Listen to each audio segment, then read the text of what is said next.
आज हम बात करेंगे संस्कृत भाषा के वैदिक और लौकिक साहित्य के बारे में। वैदिक और लौकिक साहित्य क्या है? प्राचीन संस्कृत के दो रूप हमें प्राप्त होते हैं, एक है वैदिक और एक है लौकिक। तो वैदिक साहित्य के अंतर्गत कौन कौन सी बातें आती हैं, कौन कौन से ग्रंथ आते हैं, चलिए उनकी बात करते हैं। वैदिक साहित्य के अंतर्गत आती है संहिता, ब्राह्मण, आरण्यक और उपनिषद। कौन कौन सी आती हैं? संहिता, ब्राह्मण, आरण्यक और उपनिषद। इसमें ऋग्वेद है, यजुर्वेद है, सामवेद है, अथर्ववेद है। इन चारों वेदों को संहिता कहते हैं। तो इन संहिताओं में जिन मंत्रों का संकलन है, उनकी कर्मकांड परक व्याख्या करने वाले जो ग्रंथ हैं उन्हें हम ब्राह्मण कह देते हैं, क्योंकि कर्मकांड परक व्याख्या जो करते हैं वो वेदों से थोड़ा सरलतम तरीके से बताया गया है और उन्हें हम ब्राह्मण कहते हैं। आरण्यकों की रचना भी वनों में हुई। इसमें वैदिक कर्मकांड की प्रतीकात्मक व्याख्या है, यानी जो वैदिक कर्मकांड किए जाते थे उसकी भी व्याख्या जो बताई गई है वो है आरण्यकों में बताई गई है। और आरण्यक इनको इसलिए कहा गया क्योंकि इनकी वनों में रचना हुई। उपनिषदों में वैदिक ज्ञान का प्रौढ़तम रूप प्राप्त होता है, इसलिए इनके सिद्धांतों को वेदांत भी कहते हैं। और जो उपनिषद लिखे गए उसमें वैदिक जो ज्ञान है उसका एक सुधरा हुआ रूप, एक उत्कृष्ट रूप प्राप्त होता है, इसलिए हम इनको वेदांत कहते हैं। वैदिक साहित्य को सही संदर्भ में समझने के लिए वेदांगों की रचना हुई। अब हम वैदिक साहित्य को समझ कैसे सकते हैं कि वैदिक साहित्य में क्या क्या है, कैसे हम वैदिक साहित्य को पढ़ें, इसको कैसे समझें? तो इसमें वेदांगों की रचना हुई, बताया गया कि वैदिक साहित्य में क्या क्या चीज़ें हैं और उन चीज़ों को अगर हम समझ लें तो हम फिर वैदिक साहित्य को आसानी से पढ़ सकते हैं। तो वैदिक साहित्य में 6 वेदांग हैं, जिसमें कहते हैं कि शिक्षा, व्याकरणम, छंदो, निरुक्तम, ज्योतिषम तथा कल्पश्चेति षडंगानि वेदस्याहुर्मनीषिणा। यानी कहते हैं कि वैदिक साहित्य के 6 अंग हैं। शिक्षा यानी उच्चारण विज्ञान, कि आप इसका उच्चारण किस प्रकार से करेंगे, क्योंकि भाषा में जो महत्वपूर्ण चीज़ है वो है उच्चारण की। अगर हम सही उच्चारण नहीं करते तो उसका अर्थ भी सही रूप में संप्रेषित नहीं होता है और उसका प्रभाव भी सही नहीं होता मंत्रों के संदर्भ में। और दूसरी बात है व्याकरण।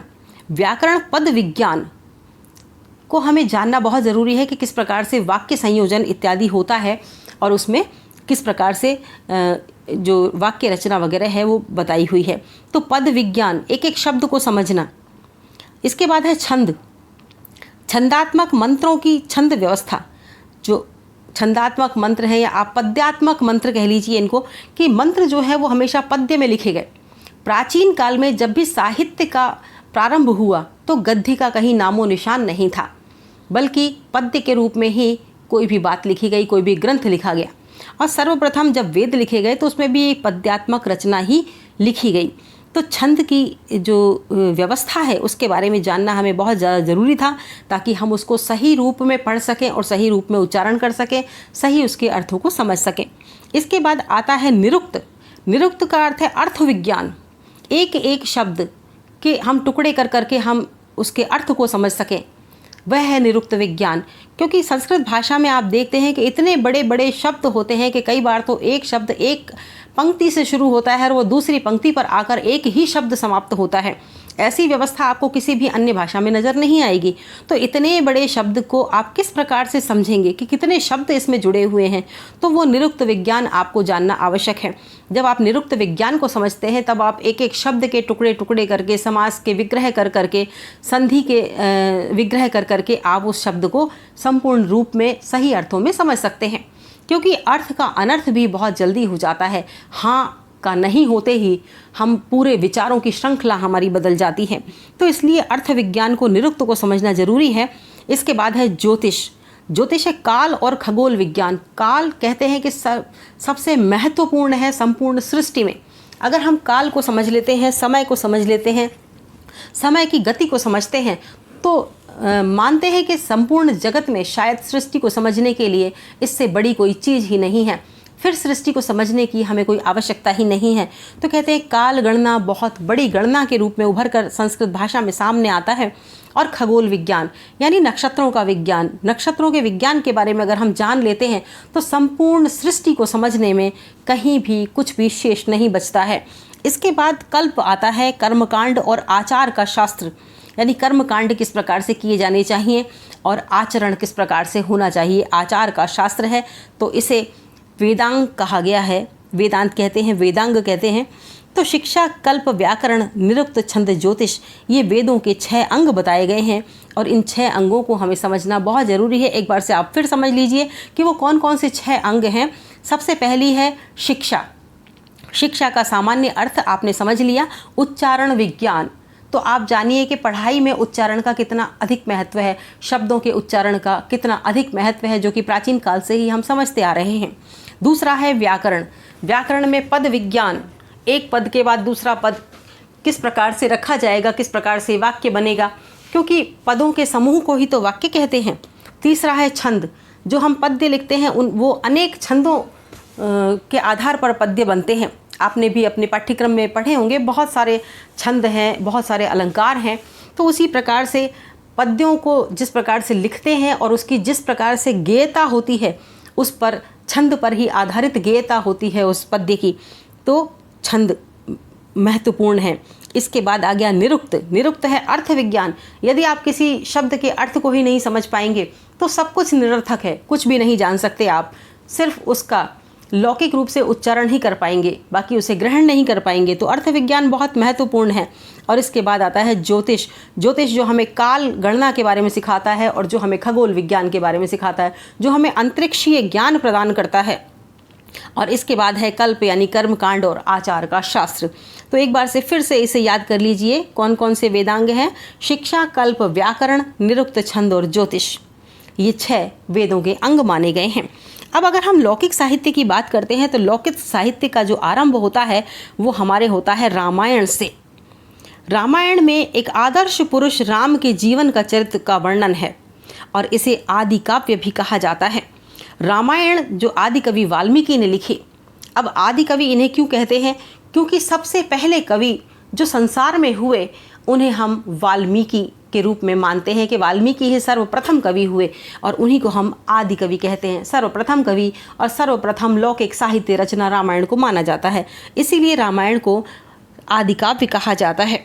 तो जिसमें आदर्श पुरुष महापुरुष राम के जीवन का चरित्र का वर्णन है और उसे आदि काव्य कहा जाता है। तो प्रथम संस्कृत काव्य होने के अतिरिक्त रामायण परवर्ती संस्कृत कवियों के लिए प्रेरक और उपजीव काव्य भी है। यानी कि रामायण जो है सबसे पहला काव्य माना जाता है और सबसे पहले एक निषाद पक्षी को, एक निषाद के द्वारा मारे गए एक क्रौंच पक्षी की दुर्दशा को देखते हुए वाल्मीकि ने कहा था, माँ निषाद प्रतिष्ठाम त्वं गमः शाश्वती समा यत क्रौंच मिथुनाद एकम अवधिकाम मोहितम। और इस पद्य को भी सर्वप्रथम काव्य माना जाता है संस्कृत भाषा का और इसी पद्य पर संपूर्ण रामायण आश्रित है और इसी पद्य पर माना जाता है कि संपूर्ण रामायण की कथा लिखी गई है। महर्षि वाल्मीकि ने जो रामायण लिखी है वो संपूर्ण कथा जो है वो इसी पर आश्रित है। माँ निषाद प्रतिष्ठाम त्वं गमः शाश्वती समा यत क्रौंच मिथुनाद एकम अवधिकाम मोहितम। यह श्लोक था जो संपूर्ण जगत का पहला श्लोक माना जाता है। और इसमें जो रामायण जो लिखी गई, इसमें आप देखिए 7 कांड हैं और 24,000 श्लोक लिखे गए हैं और इन कांडों का विभाजन भी अनेक सर्गों में हुआ है।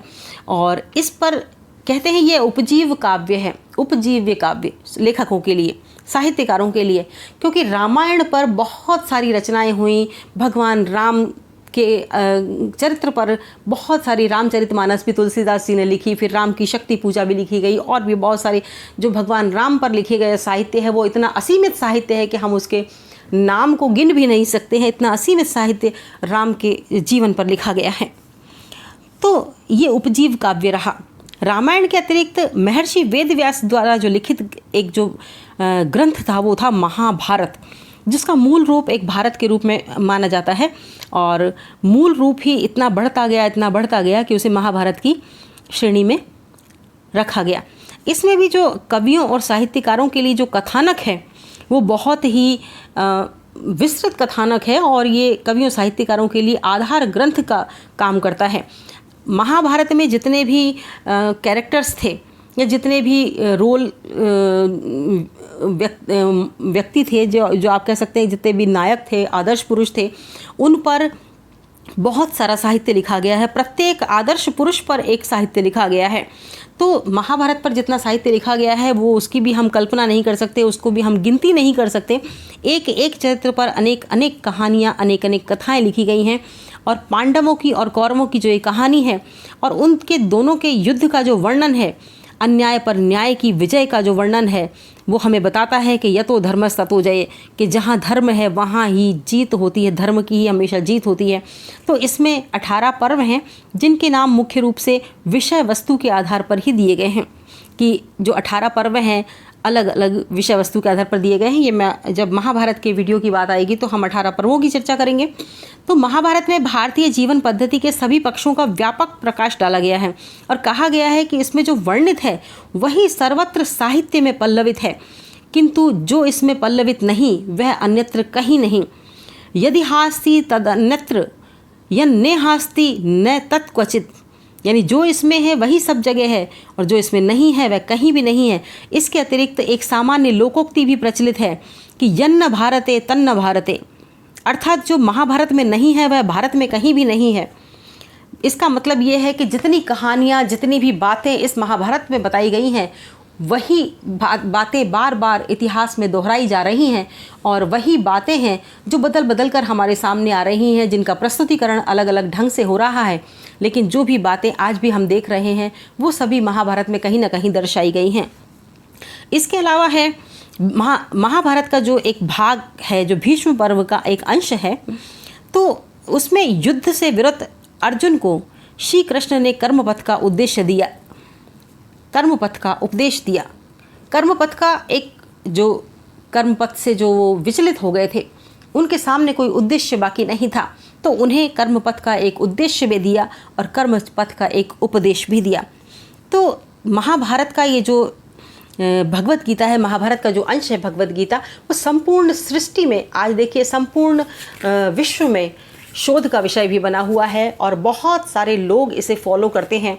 आज भी नीति की, ज्ञान की बातें, कर्म की बात, आत्मा के महत्व के बारे में बातें, जीवन के बारे में और हमारे इस शरीर के बारे में, मोक्ष के बारे में जो बातें होती हैं, आध्यात्मिक ज्ञान के बारे में जो बातें होती हैं, वो सभी बातें हम अगर आधार रूप में समझना चाहते हैं तो हमें भगवत गीता अवश्य ही पढ़नी चाहिए।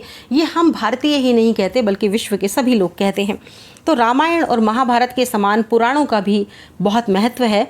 इसका विपुल साहित्य है, 18 पुराण हैं। कहते हैं कि अष्टादश पुराणेषु व्यासस्य वचनम द्वयम परोपकाराय पुण्याय पापाय परपीडनम।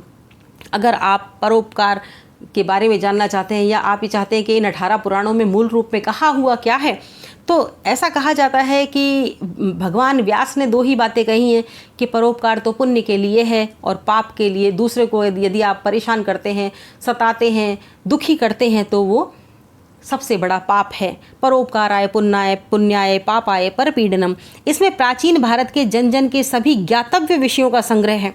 कहते हैं महाभारत और रामायण में सभी जितनी भी ज्ञातव्य विषय हैं सबका संग्रह है और आरंभ में इनमें मुख्य विषयों का प्रतिपादन जो किया गया है उसमें है सर्ग, जगत की सृष्टि के बारे में बताया गया है, प्रतिसर्ग के बारे में बताया गया, यानी सृष्टि और प्रलय के बारे में बताया गया है।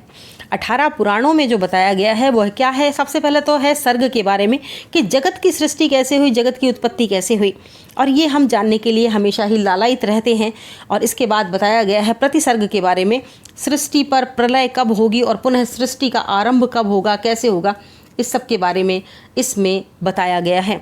इसके बाद वंशों के बारे में बताया गया है, देवताओं के वंशों के बारे में बताया गया है और ऋषियों की वंशावली के बारे में बताया गया है। और इसके बारे में बताया गया है मनवंतर के बारे में, विभिन्न युगों की घटनाओं का वर्णन किया गया है, कितने युग हुए, कितने युग आगे होंगे, कौन सा युग ये चल रहा है। मनवंतर के बारे में, जिस सृष्टि के बारे में हम जानना चाहते हैं कि सृष्टि कब बनी, हम कौन सी सृष्टि में हैं, प्रलय कब होगी, उसके बाद कौन सी सृष्टि की रचना होगी, किस प्रकार होगी, तो ये सब मनवंतर के अंतर्गत ही आता है। और वंश के अंतर्गत देवताओं की सृष्टि कब हुई, देवता कब बने, ऋषि कब इस धरती पर आए, उनकी संतानें कौन सी थी, उनके शिष्य परंपरा में कौन कौन सी वंशावलियाँ थी, उनके बारे में बताया गया है। और इसके बारे में वंशानुचरित प्रसिद्ध राजाओं की वंश परंपराओं के बारे में बताया गया है। इसी पृष्ठभूमि में पुराणों के 5 लक्षणों के बारे में भी बताया गया है कि कि सर्गश्च प्रतिसर्गश्च वंशो मन्वन्तराणि च वंशानुचरितम चैव पुराणम पंचलक्षणम, यानी पुराणों के 5 लक्षण हैं। पुराणों के 5 लक्षण कौन कौन से हैं? सामान्य अर्थ में समझें आप, सर्ग, प्रतिसर्ग, वंश, मनवंतर और वंशानुचरित। सर्ग, प्रतिसर्ग, मनवंतर, वंश, वंशानुचरित, ये पुराणों के 5 लक्षण हैं और यही हमारी जिज्ञासा के मूल आधार भी हैं, क्योंकि हमारी जिज्ञासा हमेशा बनी रहती है जगत की उत्पत्ति के बारे में, जगत की, संसार की सृष्टि के बारे में हम जानना चाहते हैं। सृष्टि पर प्रलय कब हुई ये हम जानना चाहते हैं। हमारी ये कौन सी सृष्टि चल रही है, इस सृष्टि का प्रलय कब होगा और फिर कौन सी सृष्टि बनेगी, ये हम जानना चाहते हैं।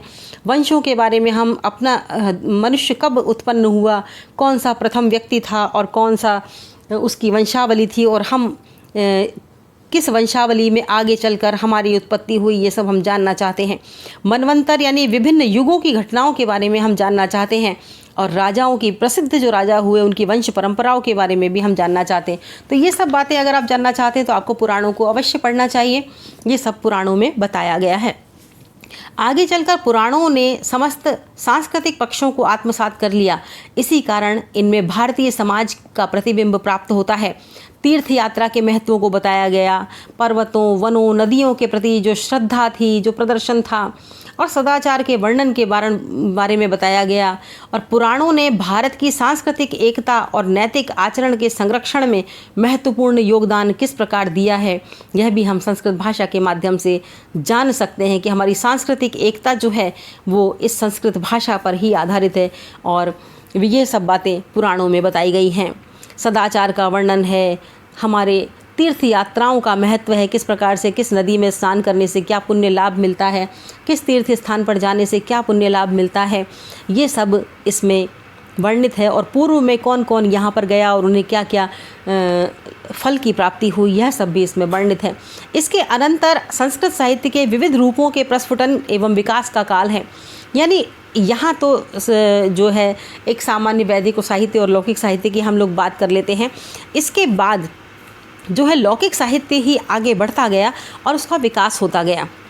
एक और नाटकों के अनेक रूपों का इतिहास है, तो दूसरी ओर संस्कृत महाकाव्यों, लघु काव्यों, गद्य काव्यों और चंपू काव्यों की दीर्घ परंपरा है जो आज तक अनवरत चली आ रही है। कुछ कवियों ने अनेक विधाओं में रचनाएं की हैं, जैसे संस्कृत के सबसे बड़े कवि हुए कालिदास। कालिदास ने महाकाव्य लिखे, रघुवंश महाकाव्य, कुमार संभवम महाकाव्य, और गीति काव्य उन्होंने लिखा मेघदूत और ऋतुसंहार, और नाटकों में उन्होंने लिखा अभिज्ञान शाकुंतलम, मालविका अग्निमित्रम और विक्रमोर्वशीयम। ये उनकी प्रसिद्ध रचनाएं थीं। अन्य रचनाओं में यदि हम नाटककारों की बात करते हैं तो 13 नाटकों के जो रचयिता थे वे थे भास। उन्होंने लिखा 13 नाटक लिखे। और इसके बाद शूद्रक का मृच्छकटिकम, विशाख दत्त का मुद्रा राक्षस, हर्ष के 3 नाटक थे, भवभूति के उत्तर रामचरित जैसे 3 नाटक, भट्ट नारायण के वेणी संहारम आदि नाटक थे। कुछ नाटककारों ने प्रहसन आदि के द्वारा अपने युग के जनजीवन के विकृत पक्ष पर व्यंग्यपूर्ण दृष्टि डाली है। और प्राचीन महाकवियों में अश्वघोष ने लिखा बुद्धचरित और सौंदरानंद, भारवी ने लिखा किरातार्जुनियम, भट्टी का है रावण वधम, माघ का महाकाव्य है शिशुपाल वधम, क्षेमेंद्र ने 5 का महाकाव्यों के अतिरिक्त अनेक व्यंग्यकारों के लेखक जो थे वो कश्मीरी कवि थे।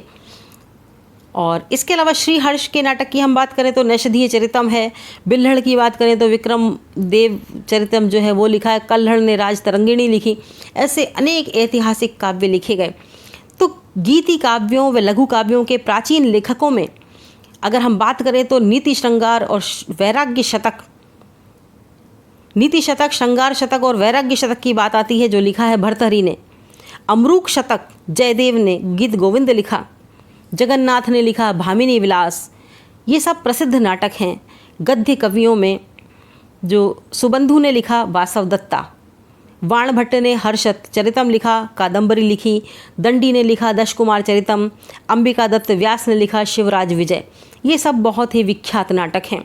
संस्कृत साहित्य की समीक्षा के लिए विश्व में जो प्रसिद्ध है वो है भरत मुनि का नाट्यशास्त्र, भामह का काव्यालंकार, दंडी का काव्यादर्श, वामन का काव्यालंकार सूत्र, आनंदवर्धन का ध्वन्यालोक, मम्मट का काव्य प्रकाश, विश्वनाथ का साहित्य दर्पण, जगन्नाथ का रस श्रृंगार, इन सभी लेखकों की लंबी परंपरा हमारे संस्कृत साहित्य में उपलब्ध है।